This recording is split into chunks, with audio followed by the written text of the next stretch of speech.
ओम श्री गणेशाय नमः। ओम श्री कुलदेवाय नमः। ओम श्री इष्टदेवाय नमः। ओम श्री पितृदेवाय नमः। ओम नमो भगवते वासुदेवाय श्री परमात्मने नमः। भगवत प्रेमियों, प्रिय श्रोताओं, श्रीमद् भागवत गीता के रसिकों, मेरे साथियों, मैं लेकर के आ रहा हूं आज श्रीमद् भागवत गीता के अष्टम अध्याय का महात्म्य कथा। साथियों, आप जानोगे कि किस प्रकार गीता के महात्म्य से पाप कर्मों में लिप्त प्राणियों की सद्गति होती है, किस प्रकार पाप कर्मों में लिप्त नरकों में गिरे हुए प्राणियों की दुर्गति से गीता का महात्म्य उन पतित जनों का उद्धार करता है। लेकिन मेरे साथियों, सबसे पहले तो मैं आपको सारांश में इतना समझाऊंगा कि धर्म क्षेत्र कुरुक्षेत्र में भगवान श्री कृष्ण जी अपने प्रिय सखा अर्जुन को गीता के अष्टम अध्याय में क्या संदेश दे रहे हैं। भगवान ने प्रत्यक्ष रूप से कहा कि प्राणी संसार में आता है और उसकी बुद्धि जहां लगती है वो उसी गति को प्राप्त हो जाता है। मेरे साथियों, भगवान ने प्रत्यक्ष रूप से स्पष्ट रूप से कहा कि देवताओं की पूजा करने वाला देवलोक को जाता है, पितरों की पूजा को आराधना करने वाला पितरलोक को जाता है, और यहाँ तक कहा भूतों की आराधना करने वाला भूतों को ही प्राप्त कर जाता है। तो मेरे साथियों, भगवान को भजने वाले भगवान को पाते हैं, भूतों को भजने वाले भूत बन जाते हैं, माया के भजने वाले नरक में गिर जाते हैं। क्या कहा भगवान ने, ध्यान से सुनिए। देवलोक में जात है जो देवन के दास, भूत लोक जाते वही जिन्हें भूत की आस। जो जन मेरे भगत हैं मुझे जानते नाथ, तन से मन से जो सदा रहते मेरे साथ। केवल मेरी भक्ति में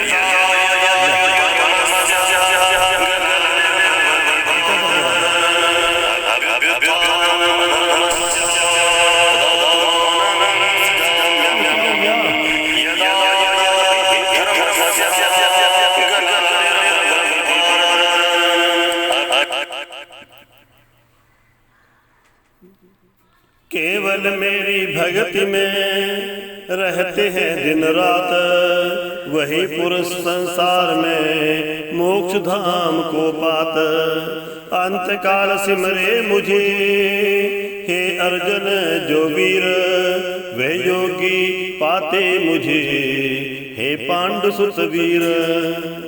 अर्थात भगवान स्पष्ट रूप से कह रहे हैं कि हे अर्जुन, मुझे वही प्राणी पा सकता है, मुझे वही जीव पा सकता है, मुझे उसी की प्राप्ति हो सकती है जो मुझे भजता है, मेरे में रमण करता है, मेरे में अपने भाव को लगाता है, मेरी भक्ति में तन्मय हो जाता है। इसका मन, बुद्धि और जीवन का लक्ष्य ही सिर्फ और सिर्फ मेरे लिए है। और भी गीता के महात्म्य में अष्टम अध्याय के पहले श्लोक में देखिए भगवान क्या कह रहे हैं।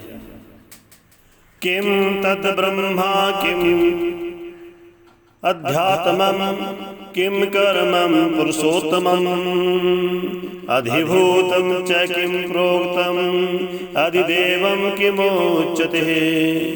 किम तद ब्रह्मा किम अध्यात्मम किम कर्मं पुरुषोत्तमं, आदिभूतं च किं प्रोक्तम् आदिदेवं किमुच्यते।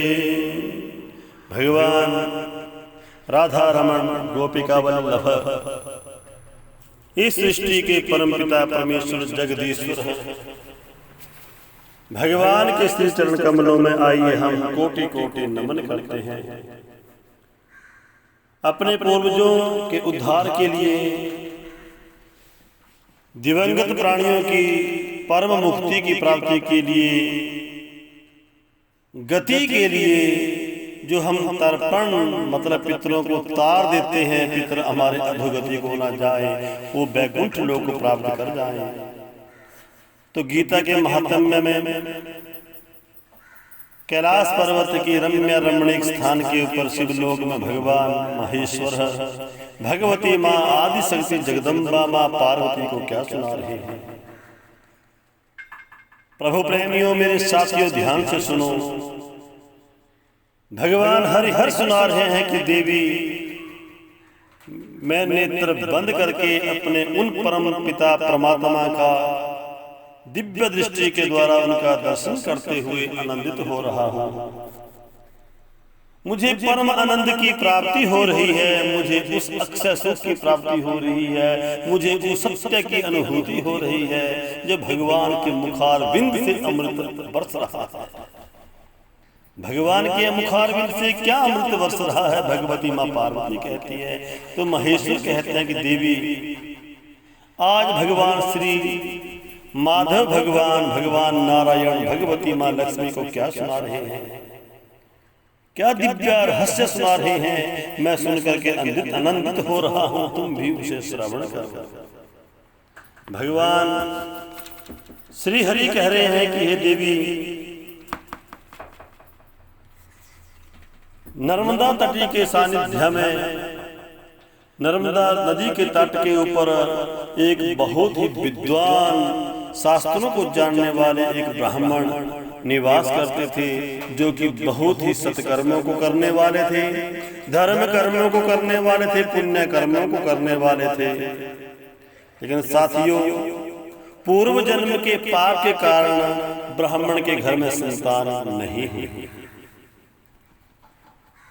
हमारे भी सनातन के इस धरा के ऊपर बहुत से परिवार आज संतान से हीन है, संतान से वंचित हैं।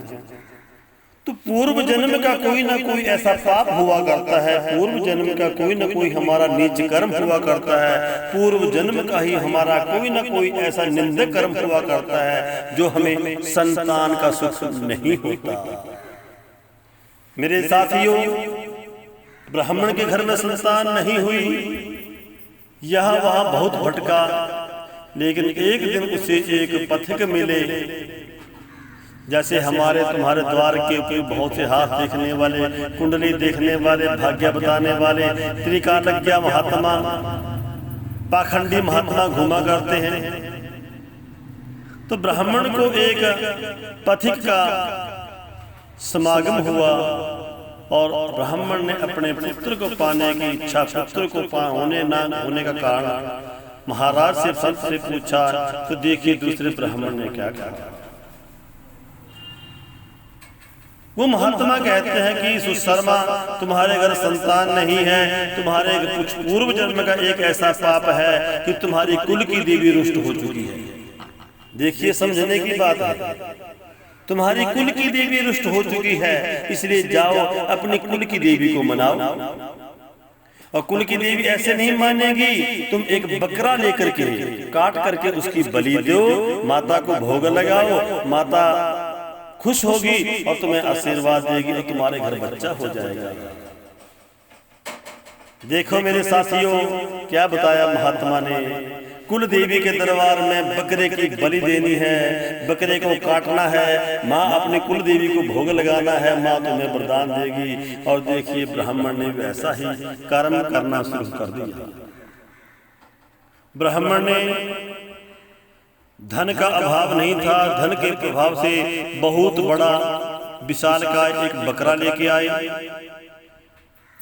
विधिवत उसका पूजन किया, श्रृंगार किया, उसका पूजन किया, अवर्ण किया, उसे भोग लगाया, भगवती का ध्यान किया और हाथ में खड्ग लेकर के जैसे ही बकरे को धड़ सर से अलग करने को तैयार हुआ, सर काटने गला काटने को तत्पर हुआ, तो कहते हैं बकरा कह कह कह कह कह करके हंसने लगा। ब्राह्मण देख रहा है सामने बकरा हंस रहा है, इसकी मौत सामने खड़ी हो और वो हंस जाए तो अचंभत होगा। तही ब्राह्मण रुक गया और बकरे से पूछता है कि बकरे तेरा रहस्य क्या है, तुम्हें हंसने का रहस्य क्या है, तू इतना खुश क्यों हो रहा है, रहस्य क्या है। तो देखिए भगवान क्या कहते हैं। भगवान कहते हैं कि हे विप्र, महादेव कहते हैं कि लक्ष्मी, जैसे ही बकरे से ब्राह्मण ने पूछा तो बकरे ने पूर्व जन्म का इतिहास सुनाया, कहा कि मैं भी पूर्व जन्म में एक ब्राह्मण ही था और मेरे घर भी कोई बच्चा नहीं था, मेरे घर भी कोई संतान नहीं थी। मैंने एक नहीं, दो नहीं, तीन नहीं, पांच शादियां पत्नियां रखने के बाद भी दुर्भाग्य से मेरे घर में कोई संतान, मेरे घर को पुत्र रत्न की प्राप्ति नहीं हुई। तो मुझे भी एक ब्राह्मण ने कहा, मुझे भी एक संत ने कहा कि तुम्हारी कुल की देवी नाराज हो चुकी है, रुष्ट चुकी है, इसलिए तुम जाओ एक बकरे की बलि अपने कुल की देवी पे दे दो ताकि तुम्हारे घर संतान हो जाए। प्रभु प्रेमियों, मेरे भक्तों, जैसे ही ब्राह्मण वो बकरा पूर्व जन्म का इतिहास सुना रहा है कि जैसे ही पूर्व जन्म मुझे एक संत ने कहा कि बकरे के बलि ला करके तुम दे दो, मैंने धरा के ऊपर जहां तक मेरा पहचान थी मैं बकरे को ढूंढता रहा, मुझे कोई बकरा नहीं मिला। मेरे साथियों, बकरा ना मिला तो मुझे एक दूर गांव के बीच में है एक बकरी जिसने अपने नवजात बच्चे को जन्म दिया था, छोटे से शिशु बालक बच्चे को जन्म दिया था, छोटे से बकरे को जन्म दिया था, तो मैंने बकरी के साथ वो छोटा सा बकरा भी साथ में मोल ले लिया और अपने निवास स्थान पर आकर के कुल देवी का पूजन किया और बकरी के उस बच्चे को बलि देने के लिए तैयार कर लिया। साथियों, सामने बकरी रोती रही, चिल्लाती रही, गिड़गिड़ाती रही कि ये मूर्ख, ये मूढ़, तू मेरे बच्चे को मार करके क्या तुझे बच्चा मिल जाएगा, ये हो नहीं सकता, ये तो तुम्हारा पाप है, पूर्व जन्म का तुम्हारा किया हुआ पाप है जो तुम्हें बच्चा नहीं हुआ, लेकिन तू क्या मेरे बच्चे को मार करके तू बच्चा प्राप्त करना चाहता है, ये ना हुआ और ना कभी होगा। बकरा कह रहा है कि पूर्व जन्म का इतिहास है। बकरी गिड़गिड़ाती रही, लेकिन मैंने उस बकरी की एक ना सुनी, उसी की करुणा पुकार को मैं न सुना और उस माँ के सामने ही उस माँ के बच्चे की, बकरे के बच्चे की बलि मैंने दे दी और कुल देवी को अर्पित कर दी। मेरे साथियों, अपने बच्चे को मरा हुआ सामने देखती हुई बकरी तड़फड़ाती रही, बिहिर बिहिर हो गई, तड़फ तड़फ करके मर गई। मैं बच्चे को मैंने मार दिया, बकरी तड़फ तड़फ के मरने लगी। मरते मरते जो है बकरी ने मुझे अभिशाप दे दिया कि हे मूढ़, हे मूर्ख, हे स्वार्थी, धर्मराज की नगरी में तू जाएगा, एक बार नहीं हजारों बार कसाई के घाट में तू काटा जाएगा। तुझे बच्चा तो मिलेगा नहीं, पुत्र तुम्हें मिलेगा नहीं और तुम्हारा कुल वंश ही नष्ट हो जाएगा। मेरे साथियों, समय बीता, बकरा कह रहा है पूर्व जन्म में बकरे का अभिशाप लगा, मेरे उस जन्म में तो बच्चा नहीं हुआ, मेरी अवस्था पूरी हुई। मेरी अवस्था पूरी होने पर धर्मराज के, यमराज के दूत, यमदूत मुझे पकड़ करके धर्मराज के पास ले गए और धर्मराज ने जब मेरे इस नरक के पापों को, इस दुखों पाप कर्मों को देखा तो मुझे नरक में डाल दिया। साथियों, देखो, ये बकरे का इतिहास सुना रहा है कि मैंने बच्चे को पाने के लिए एक बकरे को काटा, माँ का अभिशाप लिया, मैं नरकों को गया। नरकों के जाने के बाद देखिए मुझे फिर भी मेरा उद्धार नहीं हुआ। तो क्या इतिहास सुना रहा है कि मुझे पहले तो नरकों की यातना भोगनी पड़ी, 100 सालों तक नरक भोगता रहा, फिर नरक भोग करके मुझे बंदर का शरीर मिला। मेरे साथियों, भगवत प्रेमियों, जैसी करनी वैसी भरनी। जैसा तुम करोगे वैसा तुम्हें भोगना भी पड़ेगा। आज तुम दूसरे का घर उजाड़ते हुए खुश होते हो, कल तक तुम्हारा घर उजड़ेगा तो तुम्हें बचाने वाला कोई नहीं। मेरे साथियों, पहले बंदर बना, मुझे एक बाजीगर ने मोल ले लिया, रस्सी गले में बांध करके द्वार द्वार मुझे भटकाता रहा, मांगने पर अपने साथ घूमता रहा। 20-30 वर्षों तक मैंने बंदर के शरीर को धारण किया, बहुत दुख पाया, वो देह छूटी मेरी, तो अगला जन्म मेरा कुत्ते का जन्म हुआ। भगवत प्रेमियों, पहले मैं बंदर बना, फिर मैं कुत्ता बना। कुत्ते का जन्म पाया, मैंने बहुत से दुख भोगे, बहुत सा कष्ट पाया। एक दिन मैंने किसी की रोटी चुरा करके खाई और उसने एक ऐसी जोर की लाठी मारी कि मेरी कमर ही टूट गई, और मैं रगड़ रगड़ के कुत्ते के शरीर को, इस आयु को पूर्ण करके ही इस शरीर को छोड़ा। मेरे साथियों, देखिए ब्राह्मण क्या कह रहा है, बकरे के रूप में क्या कह रहा है कि जैसे मेरा कुत्ते का शरीर छोड़ा तो मैं अगले जन्म में मैं घोड़े के शरीर को पाया, और घोड़े का शरीर पाने के ऊपर भी तुम्हें पता ही है कि घोड़े की भी कैसी दुर्गति होती है।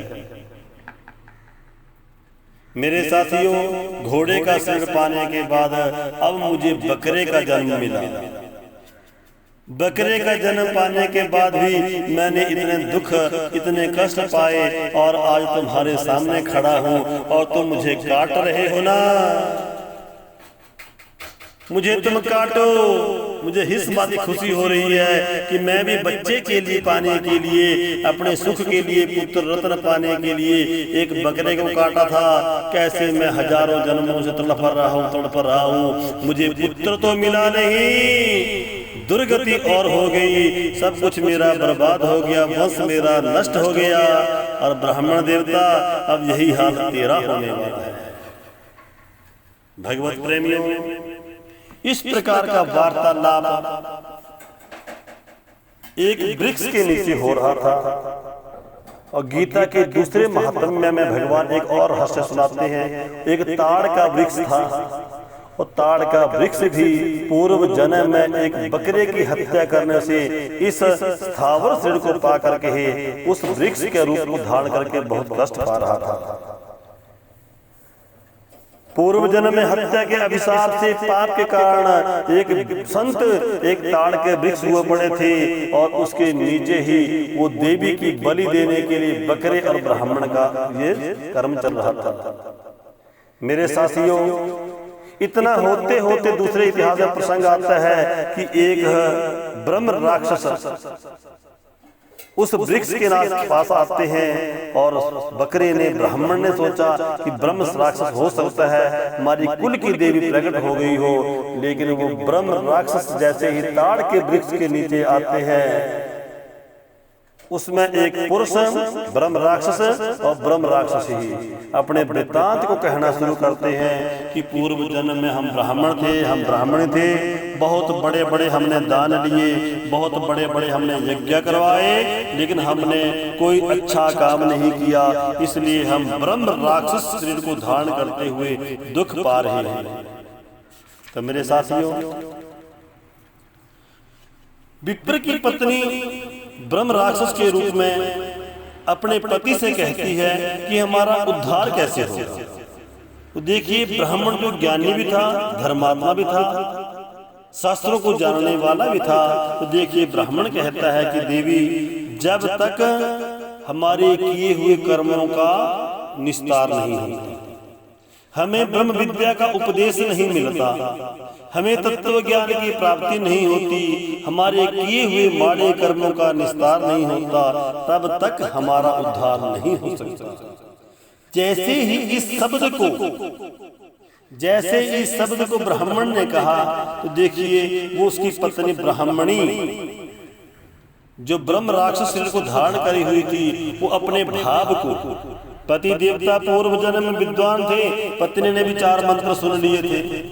देखिए पत्नी ने भी अपने भाव से कहा, क्या कहा, किम तद ब्रह्मा किम अध्यात्मम किम करम पुरुषोत्तमा, कि ब्रह्मा क्या है, तत्व ज्ञान क्या है, अध्यात्म ज्ञान है, अध्यात्म ज्ञान क्या है, वह ओ परमात्मा परमेश्वर क्या है। जब इतनी सी बात ब्राह्मणी के मुख से निकली तो अचंभा देखिए, इस तरह निकलते ही वो ताड़ का वृक्ष भी धड़ाम दे के गिरता है और वहां पर 5 विमान आते हैं। मेरे साथियों, ब्राह्मणी ने क्या बोला कि उसकी भी दुर्गति, जो ताड़ का वृक्ष, संत एक वृक्ष बने हुए थे, बकरे के सिर को धारण करते हुए उसकी भी हत्या की जाने वाली थी, बलि दी जाने वाली थी, वो भी मुक्त हो गया। ब्राह्मण हत्या करने को तत्पर हुआ था, वो ब्राह्मण भी ब्रह्म ज्ञान को प्राप्त हो गया। ब्रह्म राक्षस ब्राह्मण और ब्राह्मणी भी इन शब्दों को कहते ही अचंभा हो गया। तो भगवती मां पार्वती कहती है कि महेश्वर, उस ब्रह्म राक्षसी के स्वरूप में उस पत्नी ने, ब्राह्मण पत्नी ने ऐसा क्या कर दिया जिससे सबकी सदगति हो गई। तो भगवान महेश्वर कहते हैं, उसने तो साधारण भाव में कहा, किम तद ब्रह्मा, कि वो भगवान कौन है, किम तद अध्यात्मम, कि वो आध्यात्मिक विद्या, आध्यात्मिक ज्ञान, वो ब्रह्म ज्ञान क्या है, किम कर्म पुरुषोत्तम, और वो भगवान क्या है।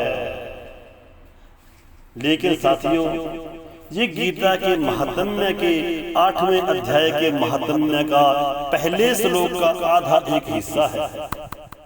ब्रह्म विद्या, ब्रह्म राक्षसी ने तो अपने उद्धार करने के लिए प्रश्न किया, लेकिन प्रश्न के बीच में ही उसका उद्धार हो गया, क्योंकि वही प्रश्न जो है अर्जुन ने भगवान से किया था। क्या प्रश्न, अब मैं पूरा श्लोक कह रहा हूं।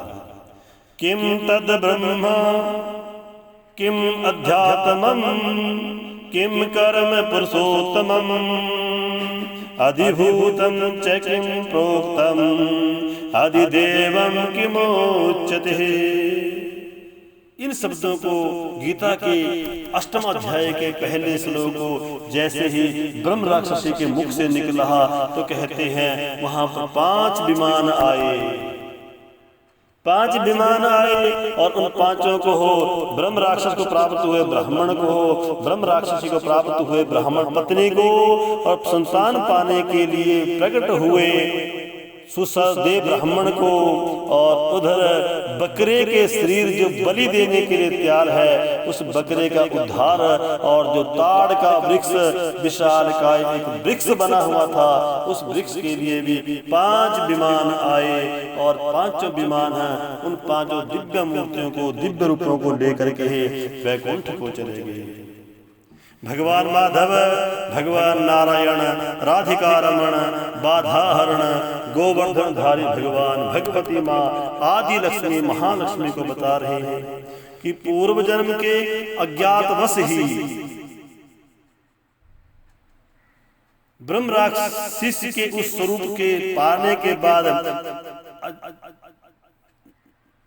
स्वभाव से ही उसके मुख से गीता का जब अध्याय का आधा श्लोक निकला, आधे श्लोक के महात्म्य से ही उन्हें सदगति हो गई।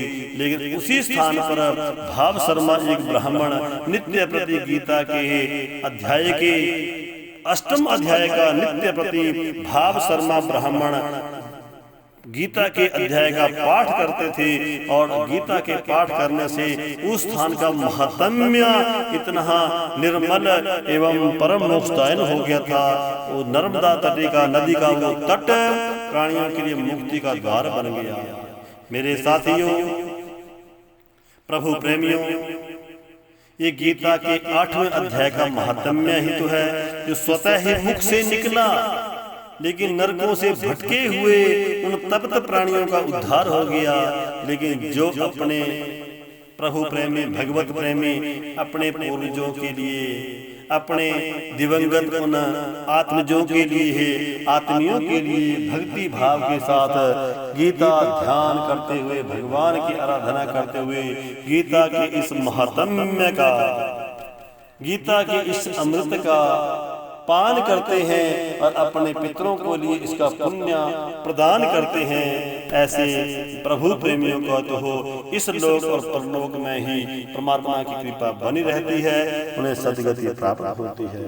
इसी के साथ साथियों, गीता का 8वां अध्याय आप नित्य प्रति अपने पूर्वजों के लिए, अपने परिवार के लिए, सर्व कल्याण के लिए आप इसका अनुसरण करें। और बहुत बहुत आप सज्जनों का धन्यवाद जो इस माध्यम से आप मेरे साथ जुड़े हैं। सभी को जय श्री राम, और सभी प्रसन्न रहें, स्वस्थ रहें, और सभी के पितरों के सद्गति परम गति प्राप्त हो। बोलिए माँ वासुदेव भगवान की, जनार्दन भगवान की। एक बार फिर गीता का वही श्लोक, किम तद ब्रह्मा किम अध्यात्मं किम कर्मं परसोत्तमा अधिभूतं च किम प्रोक्तम् आदिदेव विमुच्यते अधियज्ञा कथं को यत्र देहि अस्मिन् मधुसूदनः प्रयाणकाले च कथं गेऽस्मि नित्य आत्मभिमुच्यते। ओम नमो नारायणाय। बोलिए कृष्णदेव भगवान की जय हो। सर्वे भवन्तु सुखिनः, सर्वे सन्तु निरामया, सर्वे भद्राणि पश्यन्तु मां कश्चित् दुःखभाग् भवेत्। ओम शान्तिः शान्तिः शान्तिः।